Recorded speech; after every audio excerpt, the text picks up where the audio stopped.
Hello YouTube. I've been making a lot of mostly political videos since I've started about 10 weeks ago, so I've not been YouTubing too long. I've made a few YouTube videos a few years ago on just very bad quality, and I'm still working on getting it better because there's equipment I need and all that. But I am pushing forward. I want to continue to make videos. Something I like to do.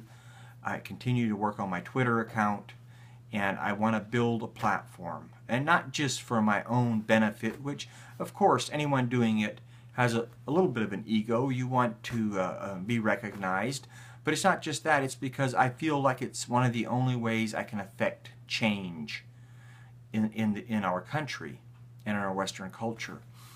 But I want to branch out a little bit and not just do political stuff, but talk a little bit more just about life and in general.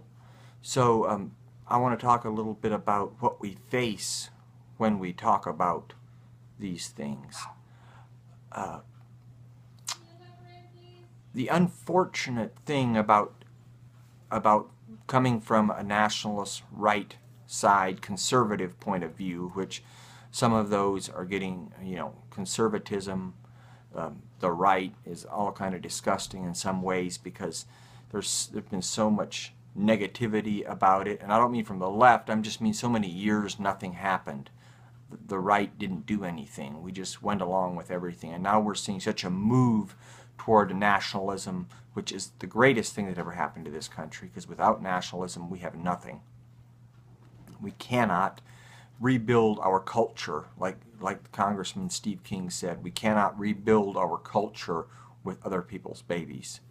And one of the reasons this can be such a difficult subject is because of the way that our culture has been brainwashed into believing that if you're a white Western European person, anything that you say that is culturally based, about your culture, even about your race, or it doesn't have to be about your race, about your country, is somehow offensive to other countries that are blessed lesser than us, African, South American, or whatever, which is not the truth, because I believe almost every one of us would love to see Venezuela, Somalia, Iraq, Iran. We would love to see them be prosperous. We would love to see them embrace views and policies that would bring them up and promote their culture.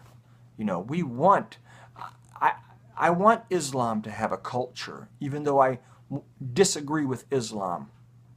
I believe that they're always going to be wrong as long as they promote female mutilation, genital mutilation, or as long as they promote Sharia law. That's a bad thing. But I want them to have their own culture like they did back in the 60s and 70s before this radical Islam was introduced.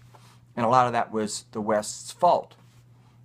Policies. I think Jimmy Carter was involved in changing the regime in Iran from a secular government to a more of an Islamicist type government.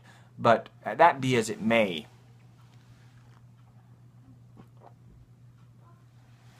that's the past. I don't begrudge anyone their culture or their belief system, but we all equally deserve to have our own culture and our own belief system, and we should not be attacked for it. One of the most unfortunate things is how the left has effectively, and not just the left, but our culture has effectively eliminated reason and truth. It's almost like when kids went to school, they were told, people are going to come at you with truth and reason. Don't believe them, no matter what. Do not accept it. Truth is not good. We should not believe in truth or reason. We should only believe in what you're taught. That trumps all. But I know that wasn't done. But for some reason, that is the effect that has come from this our academia, our elementary schools, high schools, colleges. It has almost shut off the voice of reason. And so when you try to argue your points from a fact or a standpoint of truth and reason, there's only a certain amount of people you can reach with that. There's so many people that will not change their views just because you proved your point, or you were speaking something that was true, or you showed them that their belief wasn't rational, that it wasn't the truth, that it was a false narrative. So there's other ways that we have to go about it. I'm not sure. I'm working on that. How can we be more effective in converting people from destruction, and not just leftism, but just this idea that for some reason the West doesn't have a culture. I know that that is a narrative that gets talked about. Some people that grew up in the West seem to feel, young people, that we don't have a culture. They're so steeped in it, and they do it every day, and they don't recognize it as a culture.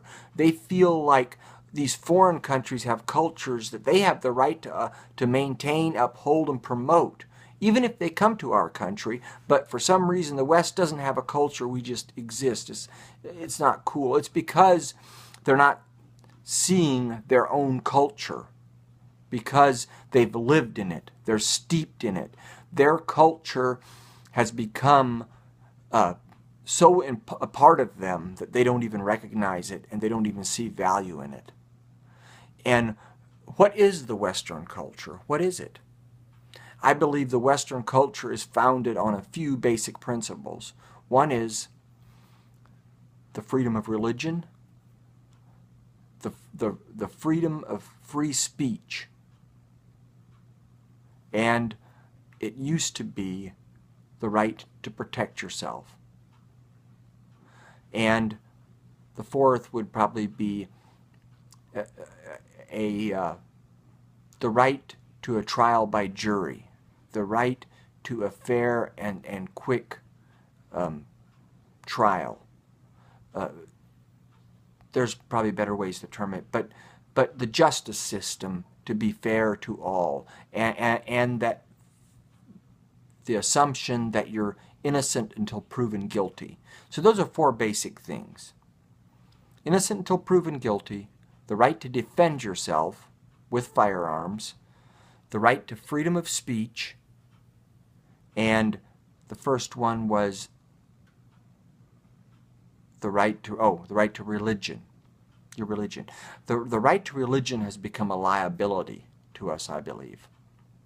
And it's because we're seeing Islam use that as an example of how they should have the right to do what they want in our country with no repercussions and should be protected, even if they are promoting violence in their mosques.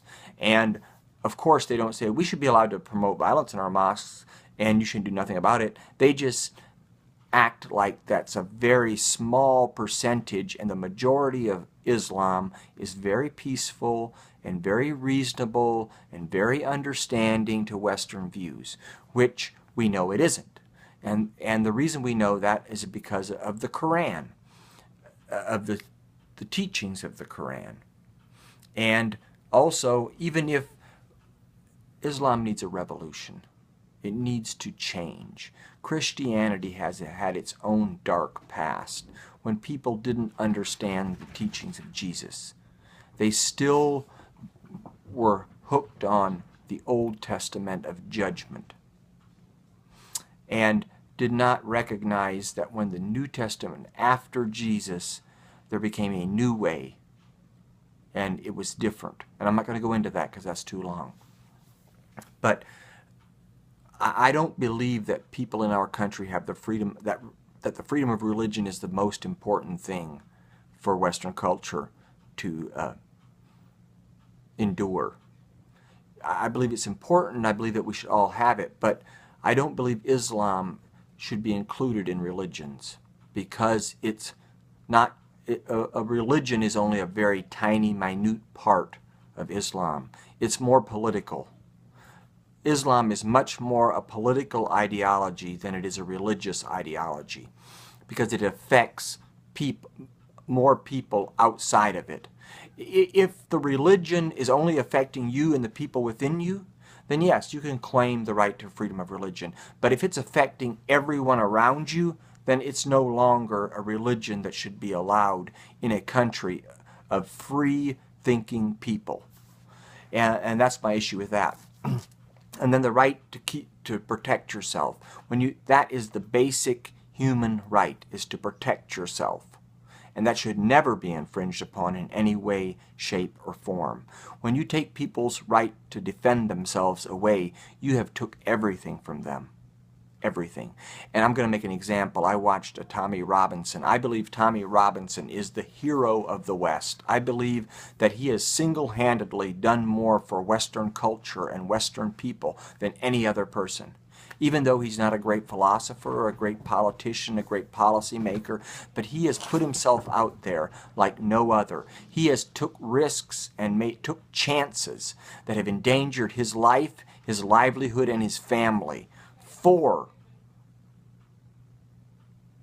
the West, for the beliefs, the culture, and the right for the West to continue its way. So, I mean, it's great call out props to Tommy Robinson. I believe Tommy Robinson is a true hero. I believe that I thank him for what he's done, and I hope he continues, and I hope we support him in this and continue to support him. But then also we have to think about the fact that okay, we covered freedom of religion, we covered the right to free speech. The right to free speech is also extremely important. And we can see all over the West that this is being attacked majorly. And basically how this works is that we have platforms like Twitter, YouTube, and Facebook obviously censoring people. There's no doubt about that. However limited or unlimited it is happening. We know people, for example, one of the Pettibone twins, and this isn't YouTube, Facebook, or Twitter, but this is a GoFundMe. I think it was a GoFundMe where she was trying to raise money to buy a microphone, and they, within 25 minutes, I think, after she put it on, they took it down and are not allowing her to do that. It's pure censorship. But it's so unfair because we know that Twitter has never banned someone from the left that I know of. I mean, it's possible, I just don't know about it. I've never heard of it. And they viciously attack people constantly. So it's not even fair. It's like a selective censorship. It's not like a broad censorship is being enacted. It's like a targeted. So that's something we have to fight again. This video is going to get too long. I keep talking. But I just wanted to address a few of these issues. I wanted people to know that I'm serious about what I'm doing here. I want to make a difference. I know I used to think I know a lot and I was an intelligent person, but when you start making videos and try to build your platform, you realize how little you do know and how much work it takes to keep your story straight and to be honest. And I say things, I know a lot of people say things that are sometimes just a little off, or someone could factually pick it apart. And we all have this general message we want to promote. We don't want to be dishonest. But, you know, I hope that people see our hearts for what we're trying to do, and we're trying to be honest. And occasionally when we make mistakes, I want to be willing to admit it, apologize, and say, hey, you know, I did make a mistake. So I don't mind if someone challenges me on that. So my video is approaching 15 minutes, and that's my cutoff. So for now, I'm going to say see y'all later, and let's continue this. And I encourage all of you to start your own platform, however it may be. Peace.